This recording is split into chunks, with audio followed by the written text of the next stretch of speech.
Welcome. I am Maria, also known as Brown Girl Interrupting, and this is Pain to Power, where we turn our struggles into our strengths, brought to you in association with the I Rant Network. So, there are uniforms we wear in life. Some are literal and some are invisible. And a uniform can give you authority, it can give you structure, it can give you identity, but sometimes it can also silence you. The purpose of this show has always been to offer counter storytelling. So, in a world where we are constantly exposed to narratives of harm, especially when it comes to policing and communities of color, we have to be willing to hold some complexities. And on this show, not only do we talk about power, we have to examine power honestly. And that's the reality is right now what we know is policing in this country has caused deep harm in our black and brown communities. And we can't ignore that truth. But today's show is about understanding what it looks like when someone inside a system that has created harm begins to question it and shift within it, and ultimately choose a different way of showing up because power can dominate, but power can also transform. Strength, we know, can suppress, but it can also heal. And today we're going to explore what happens when a man inside a system of authority chooses humanity over hardness, vulnerability over silence, community over isolation. So, this is what leadership looks like when it's rooted in connection. Welcome to Pain to Power, where we transform our struggles into strength, where we redefine what power truly looks like. In today's episode, we're going to be delving deeper into who shows up when the uniform comes off. I am very excited and honored to welcome my guest, the author and retired NYPD captain whose work today as a community organizer centers on healing, wellness, and building community-centered spaces where people feel seen, heard, and connected. Please welcome Derby St. Fort. Hey, Maria. Wow, Hi, Derby. How are you? great, great. I really appreciate that intro. I almost didn't What? recognize that was for me. Is that Derby? Absolutely, That's absolutely. That is Derby. That is all the things of Derby. And I think it is so important, right, that we elevate all of that. And welcome to Jane Lou. Welcome. I love that. And so thank you to everybody tuning in. Please make sure you subscribe and hit the like while you're here, and definitely share a comment. We're here to chat with you and to engage in a conversation. Thanks so much, Derby. Like you really are, from the moment I've met you, I feel like you have such a powerful story of humanity and how humanity shines through when we live our authentic yeah. selves. I appreciate that because sometimes, we forget who we are, and it's moments like that I get reminded and it gives me even more courage to continue. But like that's just a reflection that probably is in me, but sometimes we forget. Yeah. We do, and we need reminders, right? Yeah. I get you. I completely get you. I literally have a poster that I've painted on my room that says "Remember who you are" because we Mm, forget. We forget, we all do. So we need those reminders. And this is a space where you not only get to be reminded, but you get to share what you're doing with mhm, this audience of folks who come to Pain to Power, and hopefully folks who know you already and maybe mhm. are going to get some new layers to understanding you and your story. So, Yeah. well, one of the things I always do is I ask my guests about, because I think the relationship of pain turned into power is very different for Mm. everybody. So when you think about that for yourself, turning pain into power, what does that mean to you? I mean, I think when I think about like the last maybe 4 or 5 years, um, I think that has been a big theme for me is really turning pain and challenges that we go through as like a way to kind of like evolve, but also a way to thinking about it as like just an opportunity to grow. But I've learned a lot about pain and challenges over the last 4 years, which kind of pushed me to be more of me, I would say. Mm.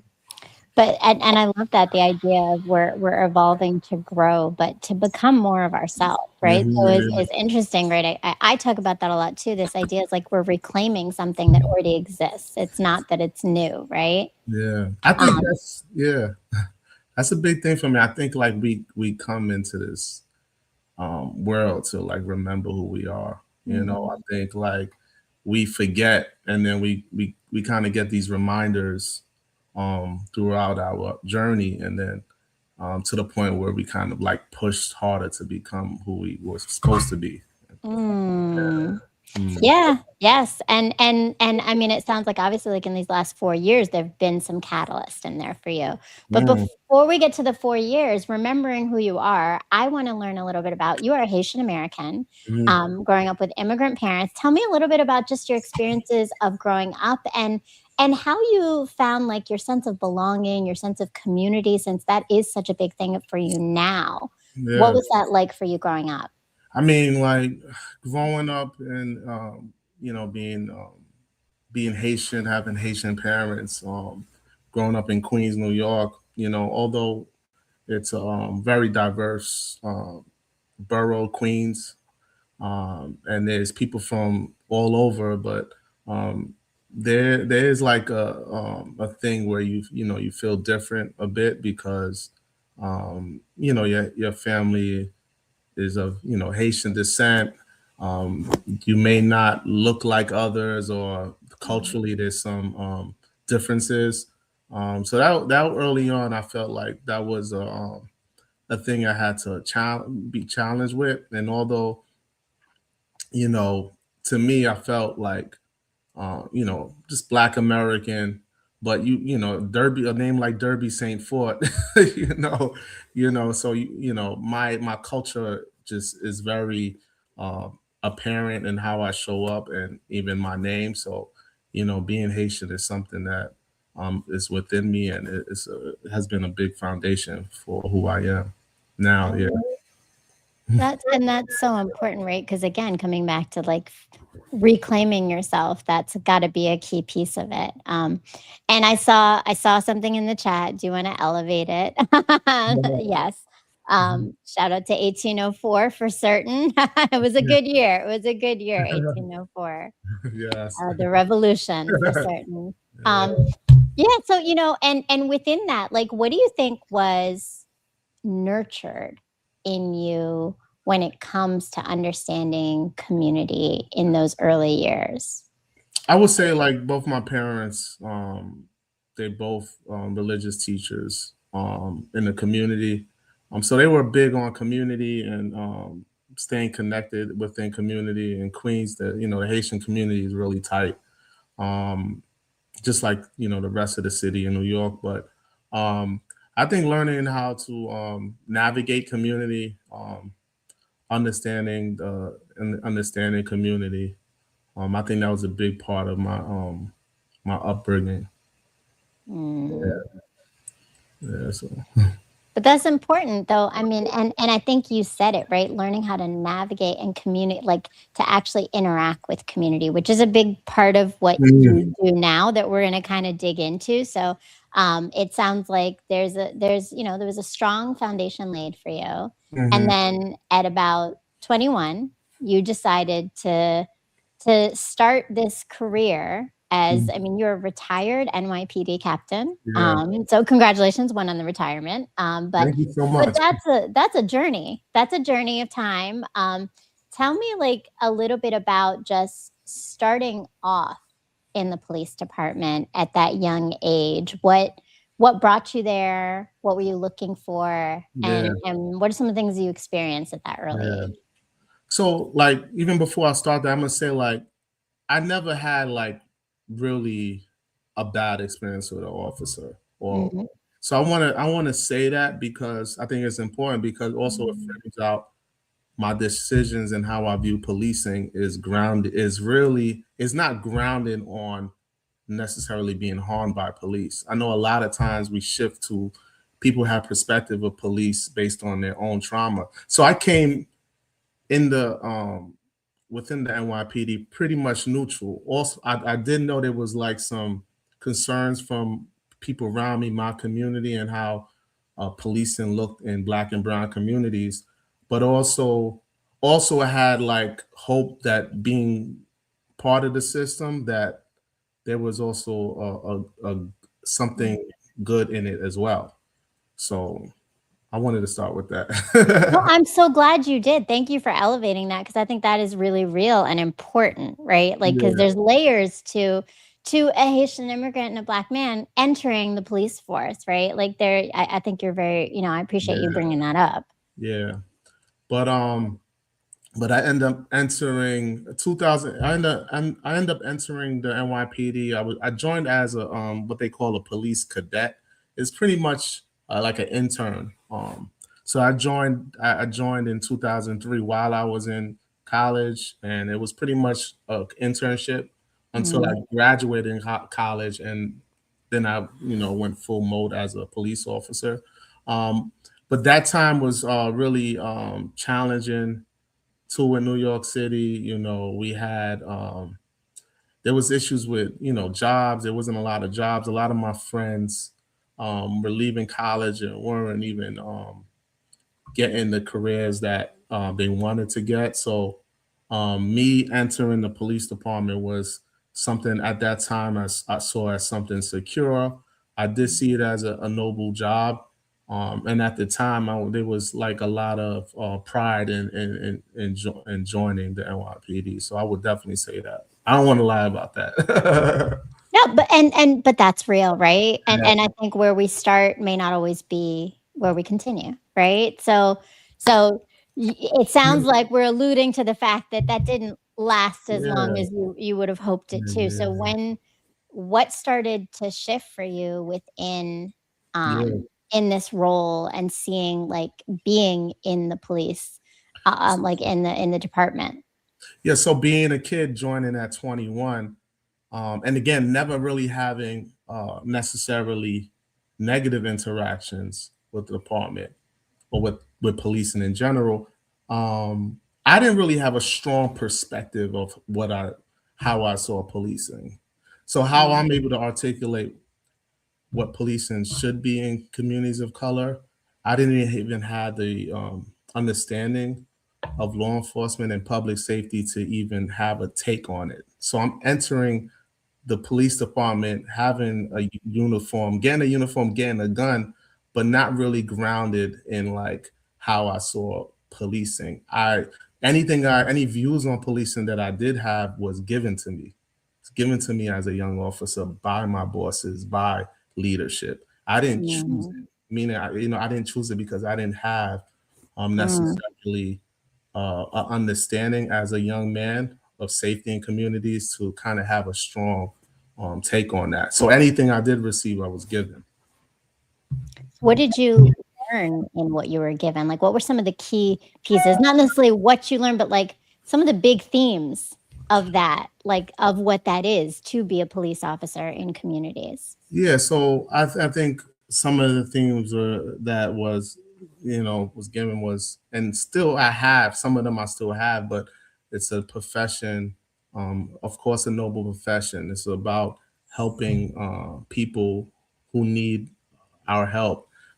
It's about like protecting others. It's about community. So those are some of the positive things I received, and what I learned. But also, I saw that it could be a system that could be overly harmful to communities. They may not system doesn't understand communities at times, and then sometimes it's just a lack of empathy that I saw at times as well. Um, and I think that's what I kind of learned as I start to make my own, um, or create my own views of policing, Mhm. or my own understanding, I would say.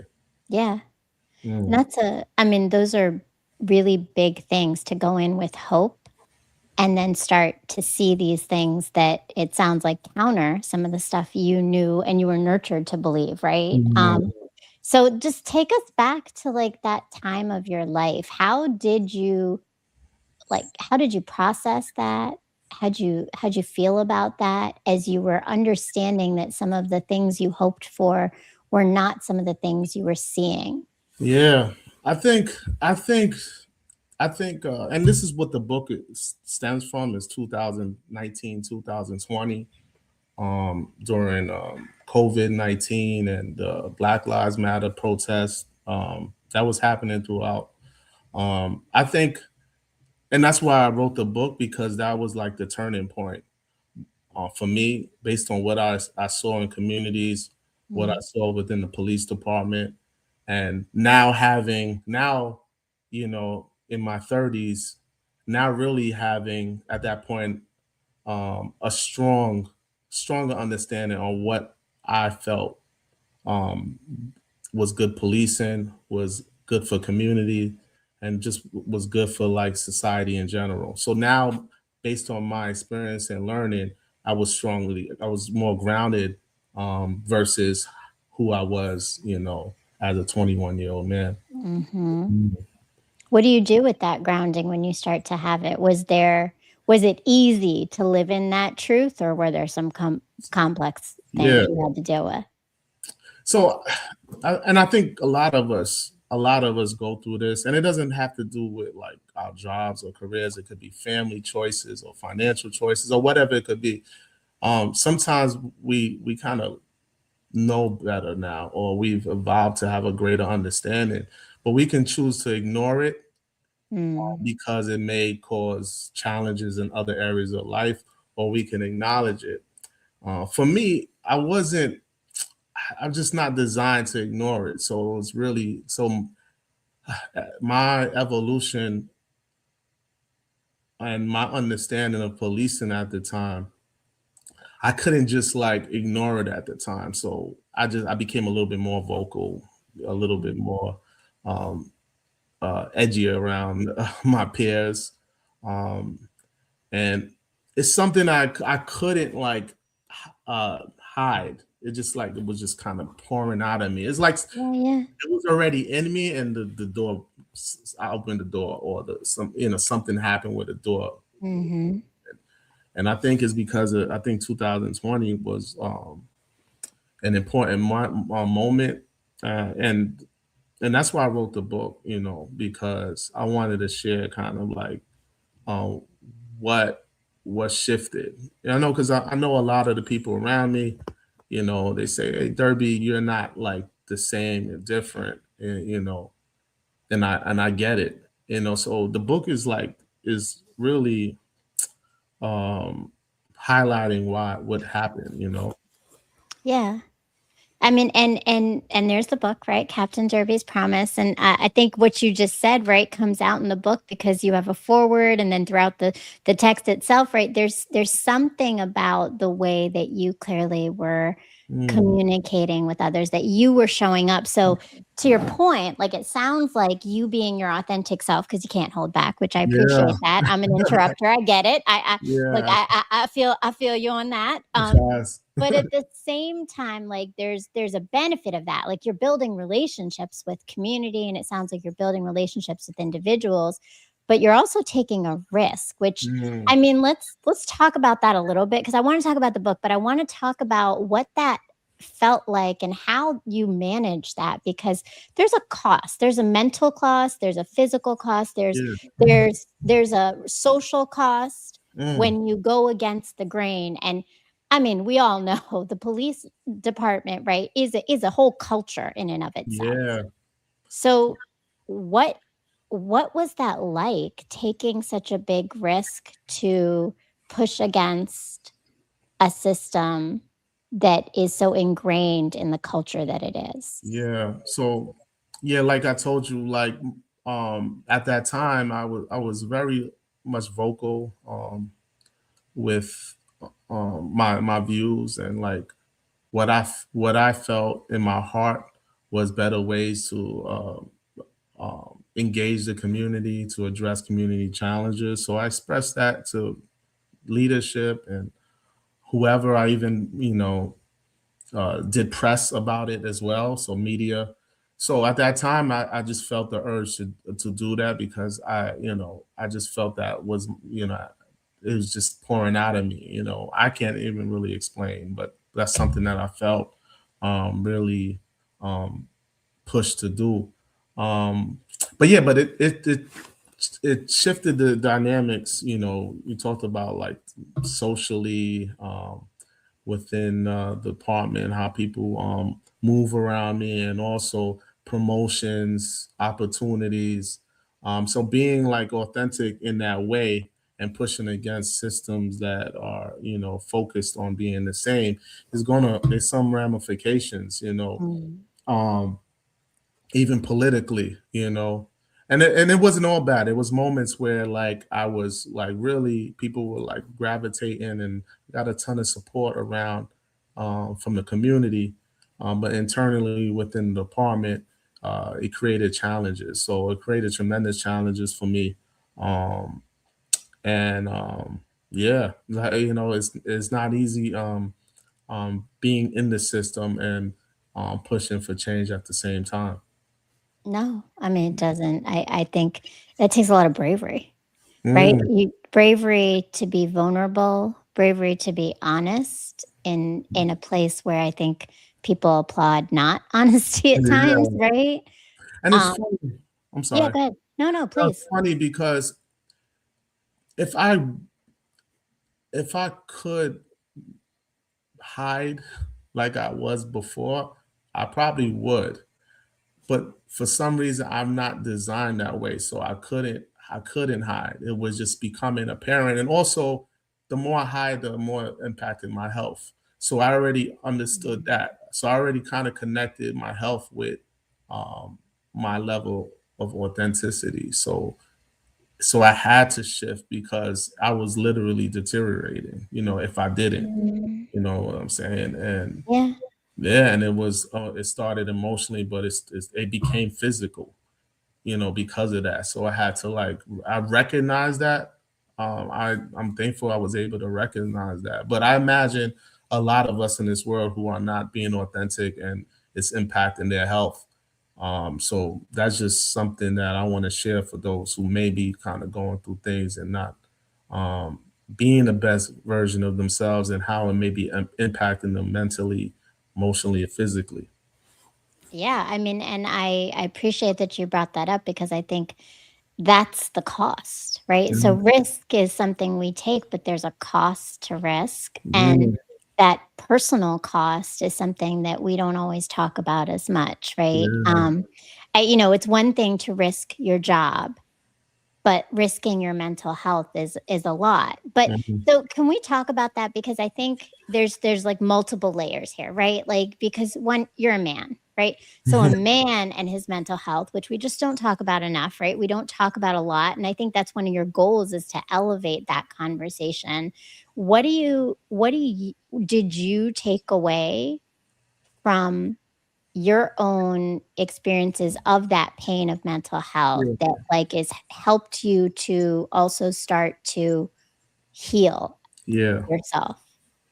Yeah, so being in like a profession like law enforcement, like, yeah, I think there's conversation of, mental health definitely now, you know, as it play out more as a, it's to me, it's very like as a formality to offer services and, you know, stuff like that for officers. There's definitely not conversations around healing though. And that, I think that was something that really kind of like pushed me to, another layer of like, you know, trying to understand what that means, healing. And you know, we hear, and especially in our communities of color, black and brown, like, mental health has been, a conversation that's going on for black men, um, for black women, black and brown people in general. But, uh, even understanding healing is, another. I think it's even deeper because it talks about like not just, it talks about all aspects of health. I feel when we talk about healing, and then we talk about like what's happening inside of us and our souls, and like all the things that like has shaped us or, uh, made us hurt, you know? So how do we, you know, healing from that, I think allowed me to be open to, other things. Mhm. And well, and it sounds like are part of those other things, initiatives and things that you started to do differently for community. Exactly. So as I started like really connecting with the community, and when I talked about the healing circles in the book with young men, what was happening, their experiences were triggering things that happened to me. So that's when I recognized, okay, I got to do some work because things that was probably still in me, but it was kind of buried. But now hearing it from others, I had to like um, really address was I had to understand it a bit more and then address it, or at least be aware of it. So like here I am, I'm doing this community work, thinking I'm helping others, but like the same platforms that were being set up to help these young men was like platforms that help me like also address like these things that were within me. Yeah. So, but for you, do you feel like the platforms that you saw for the young men and for you were effective, or did you see there was a need to do something differently? Well, so the platforms that I'm talking about were like the healing circle. So what Mm, things that we weren't traditionally involved with obviously as a law enforcement, but those are the things that I wanted to kind of partake in during my time in the mm, NYPD because um, I thought that was something that the community was asking for, but um, I wanted to be involved in like actually mm. in the actual create of the creation of it as well. Mm. Okay. Well, actually, and that takes me back because I think there's some pieces here, right? So, particularly, you were a part of supporting Brownsville, the community of Brownsville. Yeah. Tell me a little bit about Brownsville because it sounds like there's some unique things you saw and learned from the community itself. Yeah. Tell us a little bit about Brownsville, who what you know of that community. Yeah, so I end up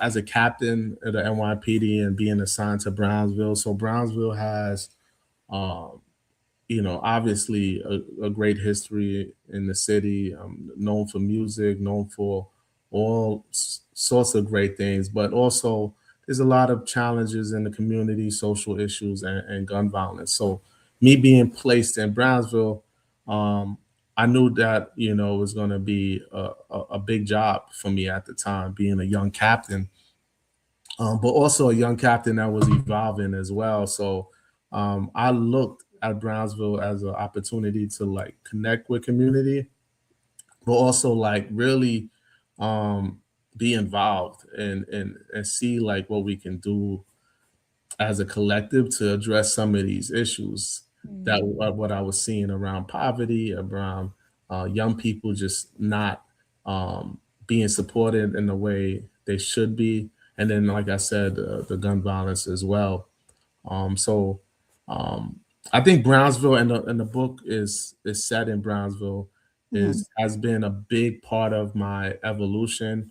Um, obviously, when they read the book, they'll find out what happens in Brownsville between me meeting a young person named Jasmine Reed and how that kind of sparked me to continue to kind of like evolve and become more authentic because I realized me being authentic, I was able to connect with community even better and be a kind of like a resource, and also them being a resource for me as well. well, and it sounds like co-creation, Yeah. right? Like, you're very intentional about co-creation with community, and you mentioned this earlier, but I wanna come back to it. You know, it sounds like there's a difference between policing and public safety. Hmm. Um, do you feel like you learned more about that distinction for yourself through Brownsville? Yes, exactly. So I felt like just being in Brownsville and seeing the challenges that was happening and then like having conversations with people within community organizations, community groups. I was talking to social workers, I was talking to people who are really grounded in public health, Excuse me. So what I realized was that um, being safe in communities is not just about um, law enforcement, right? We have to think of everything people feel they need to feel safe, and a home, a safe home, food, education, being able just to navigate their community. Um, so like my thoughts of, and I talked about this earlier, coming in as a 1 year old, your whatever you learned about law enforcement was based on like who's around you, and then being an NYPD is based on what leadership was telling you. But being face to face, and really having these conversations and being open to um, think about community a different way allow me to like kind of receive and be part of a collective of individuals that are actually trying to address the issue, like not putting band-aids. And I think often with like law enforcement, we become band-aids. We do things that really don't address the issue, but it, Yeah. it may like just put a stop to it for a certain Mhm. time. But again, and this is when we talk about healing. Healing is addressing it, and where it's not there, and the issue's not there anymore. And I know that's not something that, when it comes to safety, that's not an easy task. So I understand that we can't like stop the all whatever issues are going on with community and crime um, that easy. But we can move towards um, those pathways, and often we don't, as a society, we don't move towards the path of healing. Many times we kind of take the shortcut. We take the Mm. yeah. You are speaking my language, Derby. That is the pain to power language of this network, of this show, of this community of people, and hopefully growing community of people. Because that's it, right? Like I think that that you're talking about proactive efforts versus reactive efforts, Exactly. and that's a very big difference thing because healing and to your point, yeah, I mean, I think that we can never no one's going to solve every problem Yeah. and every moment of the problem, but there are things that can start to be done. And it sounds like your time and the commitment you made to these healing circles to learn with the community, you made an impact. And let's go back to the book, which I got right here, friends. I want to show it to you because I do have it here. And I want you to go and get it, especially if you're my educators, if you're parents, if you're in the community, go and get Captain Derby's Promise. It is such a beautiful story. It is a true story, as you said, right? Yeah.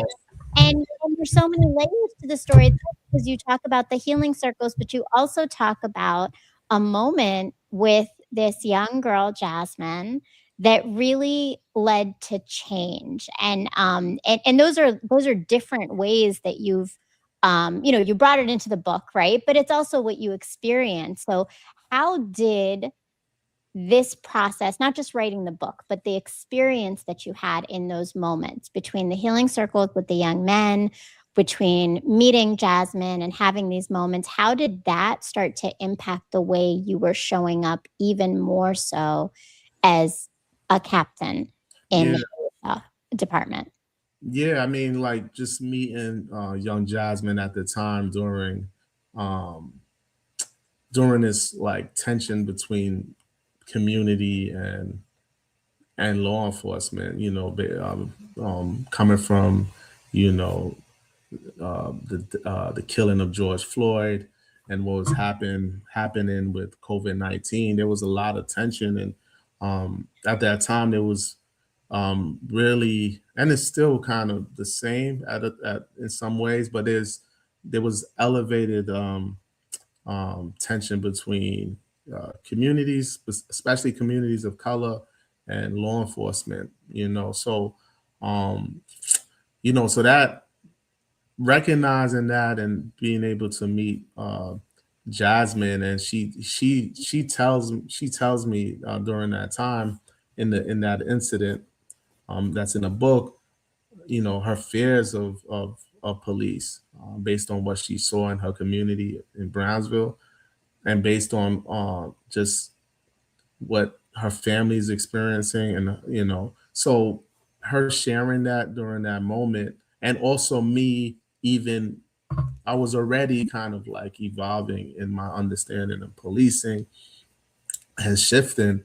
It's in that moment where like I felt like, you know what, um, let me lean in more in how I show up to community, and how I and my views of policing. And I think that moment kind of like pushed me to another level as far as like owning. Um, I think that word's been coming Mhm. back often. My owning my authenticity, Mhm. and feeling, and showing up in a way that was more of me, I would say. I love that. And I see Jane says authenticity is a must. Absolutely. And owning it, right? So what did Exactly. that look like when you leaned into it and you owned your authenticity? Um, I think it looks in many ways. I think it's like I talked about before, is a urge that maybe I couldn't even push back on. So it's just like allowing the flow to come through. But also it's like not caring as much as before of what people thought of me, especially in a culture like the police department, um, where if you have counter views, that could be detrimental to Right. your career, promotional pathways, and it could cause like, who knows, it cause. I know people get big mad, if you share a different view of anything, and like the police department, especially NYPD, is like, it's almost like a religious institution. To me, that's Mhm. kind of like the best way to explain it, especially for me who grew up in the church. Is like there's some rituals and things that they do you're not changing, because, and it's just kind of that way. They culturally, changing for them is like a huge deal. So um and the culture is so ingrained within the system, it's very hard to shift it. Yeah. That's I mean, that is huge though, right? It is hard to shift culture of historical culture, right? You're talking about the NYPD, how long that's been established, how long things have been. Um, and you already talked about like how there clearly was harm to you in your mental health and that experience with that. Yeah.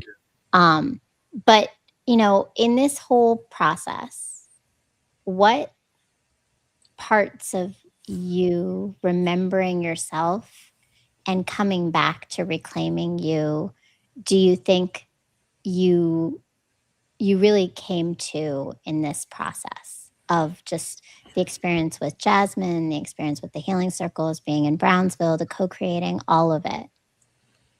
Yeah, I think I would say like, um I kind of like learned like who I was a lot more. So because I was in a space where I was like, I kind of like, um, went within and isolated myself for a bit, because I wanted to like kind of look at like what was, um, in a sense, happening, and like, and kind of really do an assessment. So Mhm. in that space, I was able to kind of like learn a lot of who I was, learn a lot about me, understanding um, uh, like what was like the dynamics of like even just dealing with people. I understanding people thought process, how they perceive versus how you perceive from from my own personal view, and coming from where I came from. Mhm. So, and I did a lot of reading and reflecting. So I think that time was crucial to, again, pushing me to kind of like, um, evolve from like that time, and also like to become like really okay with who I was, and like leaning into like um the things that you know kind of resonated with me at the time. Mhm. I appreciate that because again, like you're intentional about taking space, about sitting still, about learning more, about doing 'cause that's messy, hard work, right? Yeah, That's not comfortable. Those and moments of I healing hope, people talk about. yeah, I hope I'm not. That time is not like because I'm phrasing it like, yeah, I'm just taking time. Those are not comfortable times. Like you're in the forest. You in like in like you know what I'm saying? Like what they say, the wilderness. You in It the will. wilderness. Yeah. You're trying to kind of like um find a place that like you can find a new path. You know what I'm saying? So, Mhm. because obviously the path I was on wasn't really, it didn't feel like, not that it wasn't working, but that path, I had to choose another path because I did that path for like successfully for, years, talking about 15 years. But during Yeah. that moment, I think it was like, you got to find a new way to navigate because this path is not for you anymore. Mm. Yeah. That's a powerful place to be, a Yeah. difficult place to be though, Yeah. right? Because 'Cause you're shedding this skin, you're shedding your story that Mhm. you've been told that you lived and it worked while you lived it for that moment, but now you're creating a new story. So, do you bring some of this information, these processes to your healing circles with young men? Like, I think the power of hearing a man talk about this story and about this process. Do you bring that to young men? Yeah, I mean, in my conversations, that specific healing circle, I don't do anymore. That was a healing circle that I did while I was in NYPD. Mhm. But my conversations now with young men, or just even my peers and with men in general, like it's um uh about this is like, how do we continue to evolve and grow and become more aware of who we are? I talk to like, young man is, sometimes I'm like, do you know who you are? Do you know who you are? It's just like, I think that's a question we really gotta ask ourselves. Do you know who you are? Because sometimes like we get comfortable, like, right, being a version of ourselves and having belief systems again that were given to us. But like, did you choose that? Did you were you aware? Did you choose the religion you have, or it was just kind of something you grew into? Did you choose the career that you have, or it's just like, oh, that's something that my family always do, I just kind of got into that? Mm, Are we like conscious of like making decisions that like resonate with us? And if we don't know what resonates with us, because I think that was the case as a young man, mhm, how do you kind of start to experience life where you kind of like you have some conviction of who you are and what you want, instead of just getting like handed all these beliefs. So like I mhm, feel like with my life right now, I think, and with conversations I have with people, it's like these are the conversations that I have, and I think many people want to hear it. Like, um, mhm, I think these are important conversations because when when we talk about these conversations, individuals as we grow and evolve, then we could grow into communities that ultimately helps communities and societies as a whole. But it's all about planting seeds, and whether I'm talking to a young man or one of my peers. Oh, that's hugely powerful, and I'm so glad you're doing that. You're asking these questions to young men and to older men. Like, honestly, like, I often post about this because I think there's so much there is so many unhealed people out Mhm. there, but I think particularly men. Hmm. It is something that I am so passionate about. I talk about it all the time because I'm raising 3 boys, as I told you, right? And they're Yeah, men, and yeah, part of that is really being so intentional with their healing, yeah, with having them be vulnerable and talk about things and know who they are. So, if you were to give advice right now, like if those are the questions they ask, what are some things I can do to start discovering more about who I am yeah, and my mission and my purpose, right? Like what are some places you could advise young men if they're watching right now, or parents who might have yeah, young men, yeah.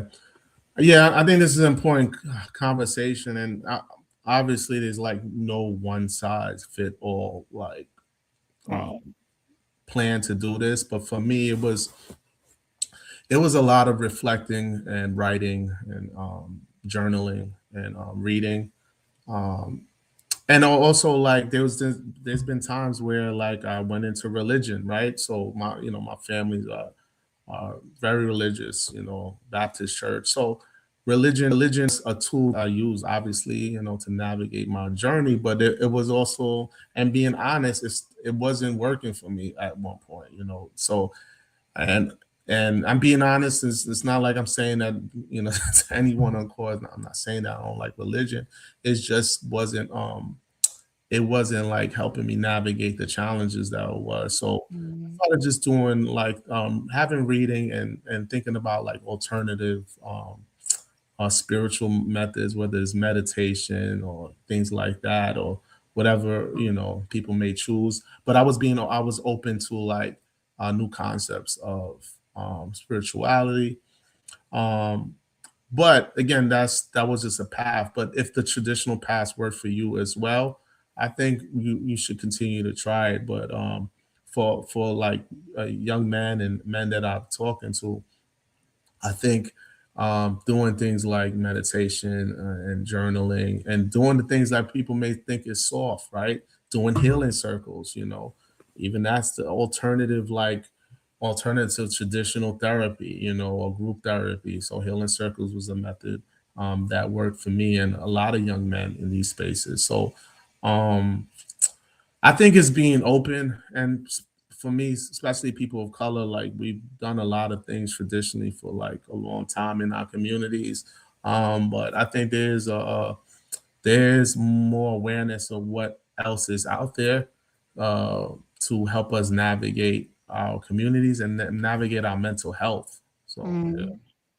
Mm. And being open and honest about doing it, right? Like, and no, I mean that's big. What you're doing is big and it's important. And I mean, from where you started, right, in terms of that 21-year-old Derby to Yeah. where you're standing now, how do you how have you evolved in your understanding of power?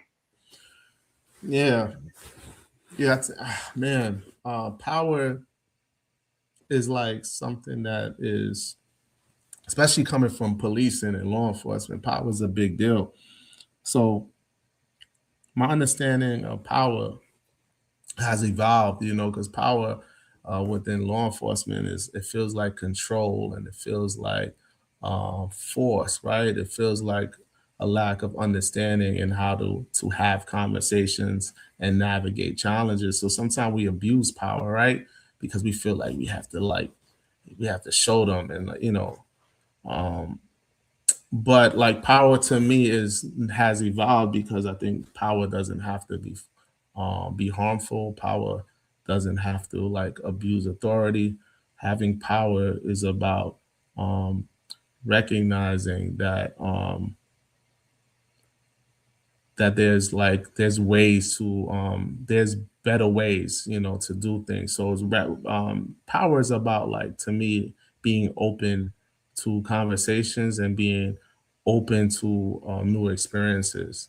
And I think, like, recognizing that, like, if we're consistently in spaces, and if there's systems that continually like abusing power, then we got to recognize, we got to figure out like, okay, who are the characters involved, or at least what is the culture within that continues that. So I think power for me just kind of evolved into being open to conversation and being open to new ways of doing things.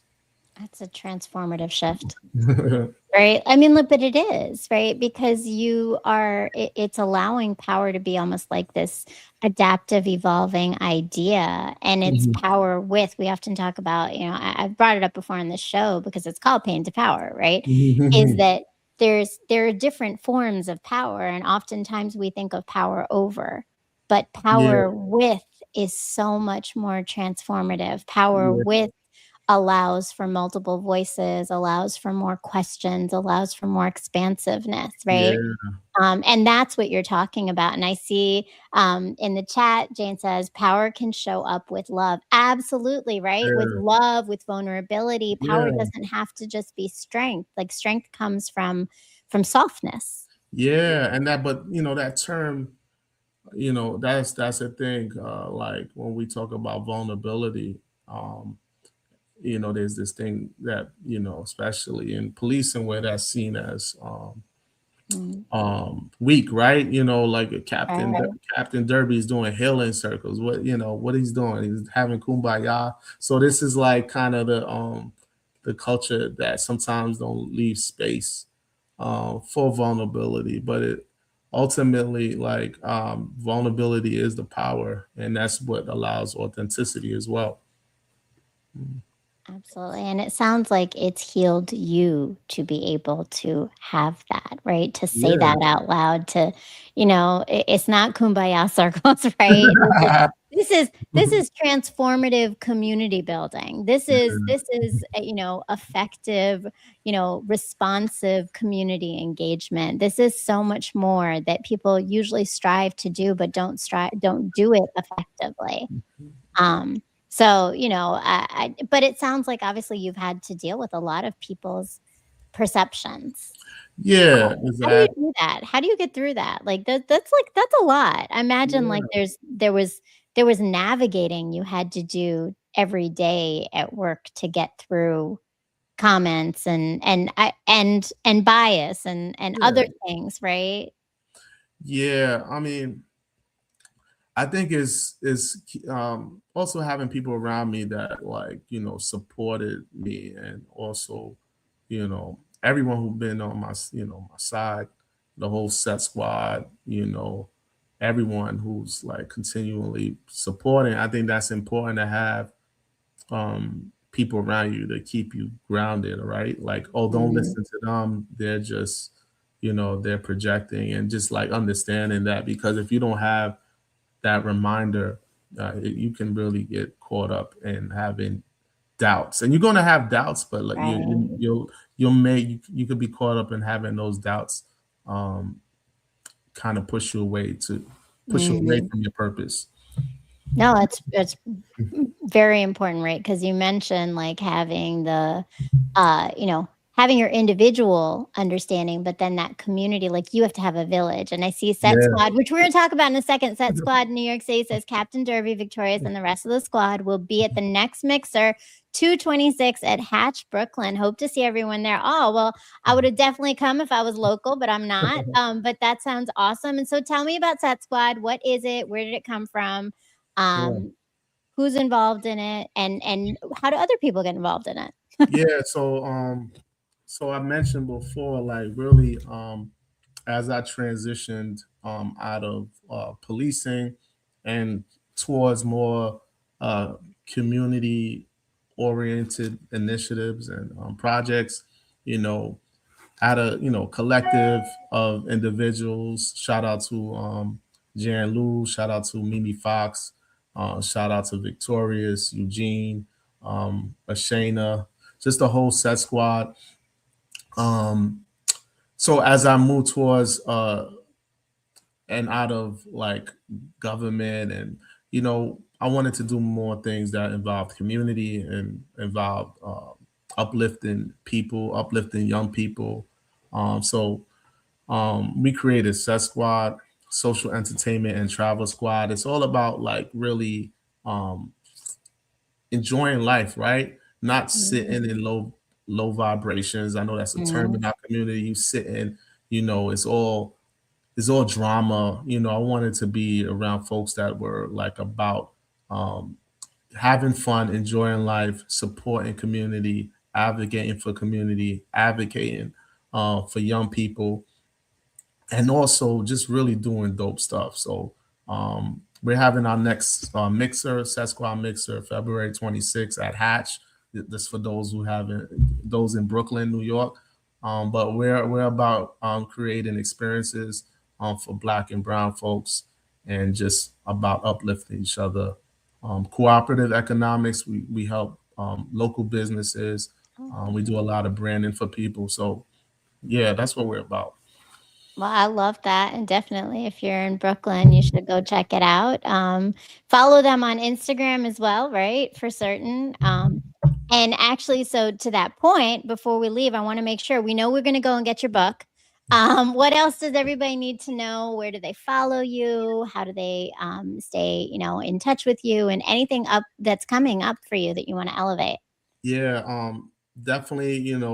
Those who interested in my book is called Captain Derby's Promise. Again, it's about an experience I had as a captain at NYPD. Go to captainderbysbooks.com, captainderbysbooks.com. You could follow me also at Captain Derby's Books, social all platforms, IG, and you can follow me at Derby underscore Saint Fort, DERBY_STFORT, and don't forget to follow also Set Squad on IG, Set underscore Squad underscore NYC. But we have our events coming up.